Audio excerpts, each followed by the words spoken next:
సంవత్సరాల తరబడి government job కోసం వేచి చూస్తున్నారా? కేవలం 8 నెలల్లో మీ కల నెరవేర్చుకోండి. వెంటనే కింది నెంబర్స్ కి కాల్ చేయండి. బ్యాట్ పట్టి గ్రౌండ్ లో హెలికాప్టర్ షాట్ కొట్టే ధోని గన్ పట్టి పాకిస్తాన్ తో యుద్ధం చేసే టైం వచ్చింది.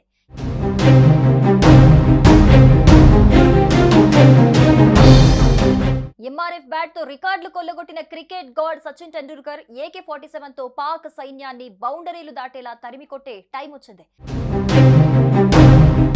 లూసిఫర్ 2 ఎంపురాన్ లో రియల్ వార్ లో తుపాకులతో చెలరేగిపోయిన మలయాళం హీరో మోహన్ లాల్ కి రియల్ వార్ లో చెలరేగే ఛాన్స్ వచ్చింది. ఇవన్నీ నిజమయ్యే అవకాశం ఉంది. కుదిరితే ధోనీని వార్ జోన్ లో చూడొచ్చు. వీలైతే సచిన్ ఇండియన్ ఆర్మీతో కలిసి పాక్ పై యుద్ధం చేయొచ్చు. ఇవన్నీ సాధ్యమే. త్వరలోనే ధోని, సచిన్ లాంటి పలువురు ప్రముఖులను ఆర్మీ డ్రెస్ లో యుద్ధ క్షేత్రంలో విరోచితంగా పోరాడుతుంటే చూసే ఛాన్స్ రావచ్చు. ఆ దిశగా కేంద్రం ఆదేశాలు జారీ చేసింది. టెరిటోరియల్ ఆర్మీని రంగంలోకి దింపాలని నిర్ణయించింది.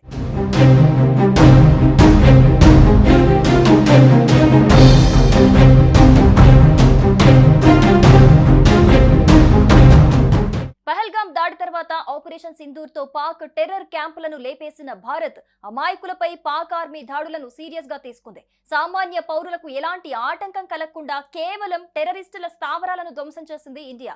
అదే సమయంలో ఉగ్రవాదాన్ని పెంచి పోషించటం మానుకోండి, మేము పౌరులకు హాని కలగకుండా ఉగ్రమూకలపైనే దాడి చేశామని చెప్పినప్పటికీ పాక్ వినలేదు. ఈ పరిస్థితుల్లో భారత రక్షణ శాఖ కీలక నిర్ణయం తీసుకుంది. సైన్యం ప్రతి నిమిషం పాక్ తో పోరాడుతున్న తరుణంలో టెరిటోరియల్ ఆర్మీని కూడా రంగంలోకి దించేందుకు ఆదేశాలిచ్చింది. యుద్ధం తీవ్రతరం అవుతున్న వేళ అవసరమైతే టెరిటోరియల్ ఆర్మీని కూడా దించాలని ఆర్మీ చీఫ్ కు సూచించింది. ఇందులోని అధికారులను నమోదు చేసుకున్న సిబ్బందిని పిలిపించేందుకు అధికారం కల్పించింది. రెగ్యులర్ ఆర్మీతో కలిసి పనిచేసేందుకు సిద్ధంగా ఉండాలని కేంద్రం సూచించింది. ఇప్పటి వరకు పలు సందర్భాల్లో టెరిటోరియల్ ఆర్మీ సిబ్బంది యుద్ధాల్లో పాల్గొంది.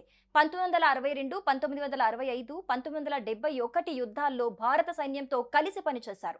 ప్రకృతి వైపరీత్యాల సందర్భంగానూ సేవలందించారు. ఇటీవల కేరళ వరదల్లో స్టార్ నటుడు మోహన్ లాల్ తన వంతు సేవలు అందించిన సంగతి తెలిసిందే. అతడు కూడా టెరిటోరియల్ ఆర్మీలో లెఫ్టినెంట్ కర్నల్ స్థాయి అధికారి. ఈ జాబితాలో పలువురు సెలబ్రిటీలు కూడా ఉన్నారు. భారత మాజీ captain MS Dhoni, Sachin Tendulkar, Kapil Dev, Anurag Thakur, Abhinav Bindra lieutenant colonel స్థాయిలో ఉన్నారు. కనీస అర్హత సర్వీసు పూర్తి చేసిన వారికి పింఛన్లతో పాటు ఇతర ప్రయోజనాలు, క్యాంటీన్, మెడికల్, LT అలవెన్స్లు అందిస్తారు.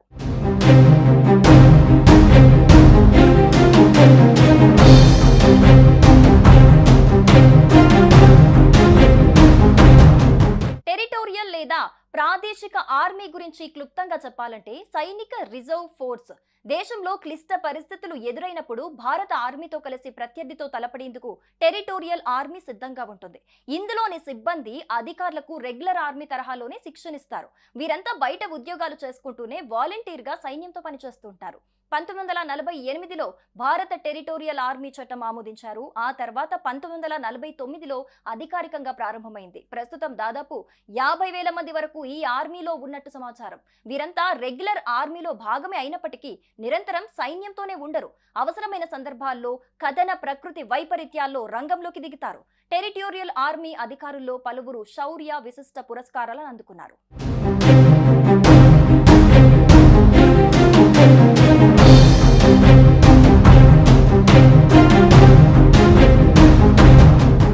సుమన్ టీవీలో మీ పర్సనల్ అండ్ బిజినెస్ ప్రమోషన్స్ కోసం కింది నెంబర్కి కాంటాక్ట్ చేయండి.